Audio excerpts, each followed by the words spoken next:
तो कहते हैं कि सियासत जब सरहदों को पार करने लग जाए तो उसे कूटनीति कहते हैं, लेकिन यहां कूटनीति नहीं, आतंकवाद का जिक्र है। कुलगाम में 2 प्रवासी मजदूरों की हत्या के बाद सबसे बड़ा सवाल उठ रहा है कि क्या यह पहलगाम हमले के बाद आतंकियों की नई रणनीति का दूसरा चैप्टर है। पहलगाम में आतंकियों ने आम नागरिकों को निशाना बनाया था और अब कुलगाम में भी बंदूक उन लोगों पर चली जिनका आतंकवाद या सुरक्षा व्यवस्था दोनों से ही कोई लेना देना दूर दूर तक नहीं था। ईंट भट्टे पर काम करने वाले 2 मजदूर, पहले नाम पूछा गया और फिर गोलियां मार दी गईं। पैटर्न पर गौर अगर आप करेंगे तो पहले सुरक्षा बलों पर हमले हुए, फिर टारगेट किलिंग्स हुई और अब प्रवासी मजदूर। मकसद सिर्फ हत्या नहीं है, बल्कि घाटी में डर का माहौल बनाना है, यह संदेश देना कि कोई भी सुरक्षित नहीं है। हालांकि कुलगाम हमले को आधिकारिक तौर पर पहलगाम पार्ट 2 नहीं कहा जा रहा, उसका रिफ्लेक्शन कहा जा रहा है, लेकिन दोनों घटनाओं में एक समानता जरूर नजर आती है।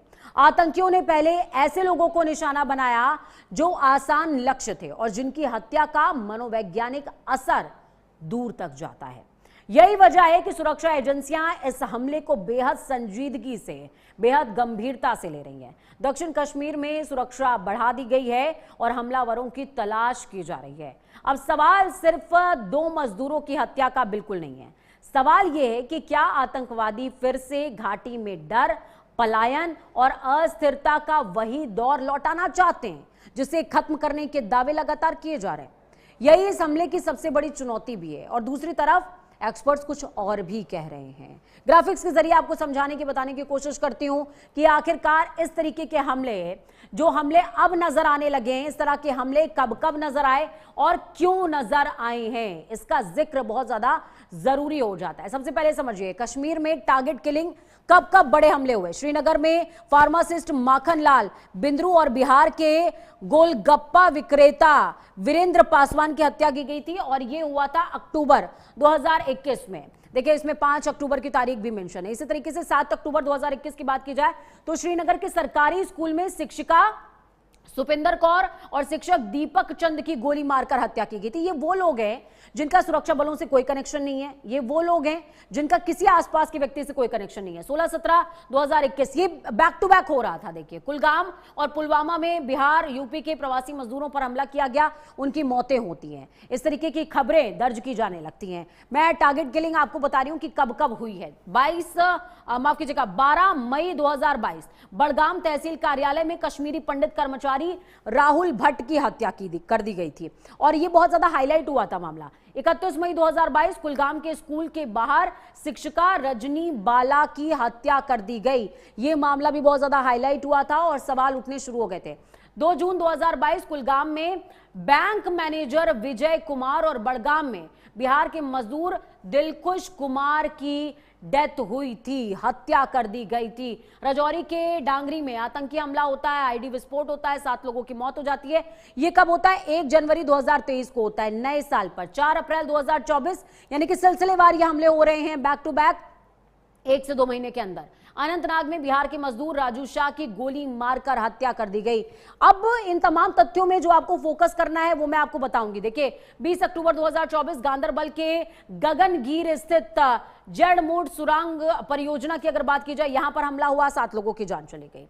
22 जुलाई 2026 अनंतनाग में लाल चौक पर अमरनाथ यात्रा ड्यूटी पर तैनात पुलिसकर्मी आशिक हुसैन कुरैशी की हत्या कर दी गई। अब आपको यहां पर फोकस क्या करना है? फोकस एक बात पर करना है कि कुलगाम में देखिए, अभी 1 अगस्त में जो हमला हुआ है, छत्तीसगढ़ के 2 प्रवासी मजदूर दीपक रात्रे और भूपेंद्र की गोली मारकर हत्या की गई। मजदूरों को ज्यादा टारगेट किया गया है, ऐसे लोगों को जो कंस्ट्रक्टिव काम में लगे हुए हैं उन्हें ज्यादा टारगेट किया गया है और ये टारगेट लगातार सवाल खड़े कर रहा है। अगले ग्राफिक्स भी आपको दिखाएंगे, बताएंगे, लेकिन उससे पहले कुछ बयान सुनिए आप। वो बयान आपके लिए सुनने बहुत ज्यादा जरूरी है, सुनिए। दोनों लेबर, उनसे पूछा गया तुम कौन हो, उनकी आइडेंटिटी फिक्स की गई। जब वो गैर कश्मीरी मुस्लिम निकले तो उन्हें गोलियों से भून दिया गया। कहाँ है 370 हटने के बाद का इस सरकार का वादा? कहाँ है बराबरी का इंसाफ? मैं पूछना चाहता हूँ, बाहर से जो मजदूर जाते हैं इसी उम्मीद पर जाते हैं जो इस सरकार ने दिया था कि वहां सुरक्षा है, ये गोलियां आतंकवादियों ने नहीं चलाई, ये विश्वासघात की गोली है भाजपा की सरकार की। अमित शाह ने कहना चाहिए। पुणे में आए हैं रात को आकर बैठे हैं पुणे में, बड़े बड़े होर्डिंग लगे हैं स्वागत के उनके। अब मोदी जी यहाँ बैठेंगे पुणे में और चाणक्य को वहाँ भेजेंगे कश्मीर में आतंकवादियों से लड़ने के लिए। ये बकवास लोग हैं, ये ढोंगी लोग हैं। अब आतंकवाद को हम जम्मू कश्मीर में पाँव रखने नहीं देंगे। पुलवामा हो गया, पहलगाम हो गया। बड़ा अफसोस है, बड़ा दुख है कि इससे पहले भी पहलगाम में 22 में हुआ था और फिर चंद रोज पहले अनंतनाग में एक सिपाही हमारा शहीद हो गया और आज हमारा एक 2 लेबरर जो बाहर से रोजी रोटी पता नहीं किस प्रदेश से आए थे बेचारे। पर ज्यादा जानकारी के लिए, बातचीत के लिए सुनील कौशिक जी, राजनीतिक विश्लेषक, जुड़ गए हमारे साथ में ताकि हम समझ पाएं कि आखिरकार पहलू क्या है और किस तरीके से आतंकवाद का पैटर्न अब चेंज होता हुआ नजर आ रहा है। सुनील जी, बहुत स्वागत है आपका। स्वागत के साथ सबसे पहला सवाल होगा, कुछ राजनीतिक विश्लेषक ये कह रहे हैं, कुछ विदेशी मामलों के जानकार ये बात कह रहे हैं कि पीओजेके में जिस तरीके के हालात चल रहे हैं उन हालातों को कवर अप करने के लिए जम्मू कश्मीर में ये तमाम चीजें की जा रही हैं। लेकिन मैंने जो घटनाक्रम की लाइंस दिखाई, वो घटनाक्रम की लाइन साफ तौर पर कह रही है कि टेररिज्म अपना एक फुटप्रिंट कायम रखना चाहता है।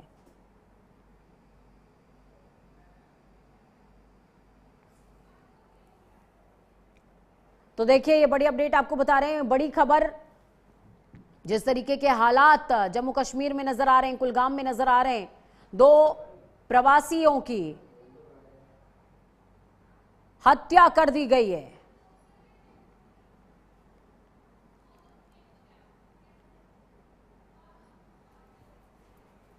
तो देखिए, प्रवासी मजदूरों की हत्या, और ये अपने आप में एक बहुत बड़ा मैसेज देने की कोशिश की जा रही है।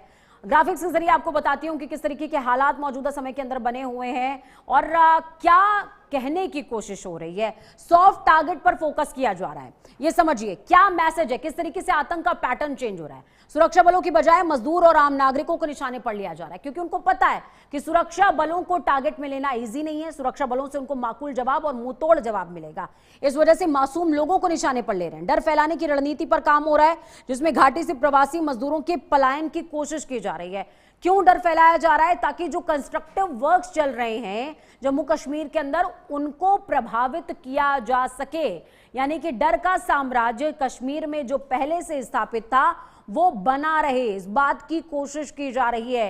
ये आपको समझ में आना चाहिए कि किस तरीके से पूरा का पूरा मामला सामने आ रहा है। अर्थव्यवस्था पर चोट की भी कोशिश है। अर्थव्यवस्था पर चोट कैसे होगा? निर्माण कार्य इफेक्ट होंगे, पर्यटन इफेक्ट होगा, यात्राएं इफेक्ट होंगी, माहौल खराब होगा, तो जो नॉर्मलाइज चीजें हैं वो नहीं होगा।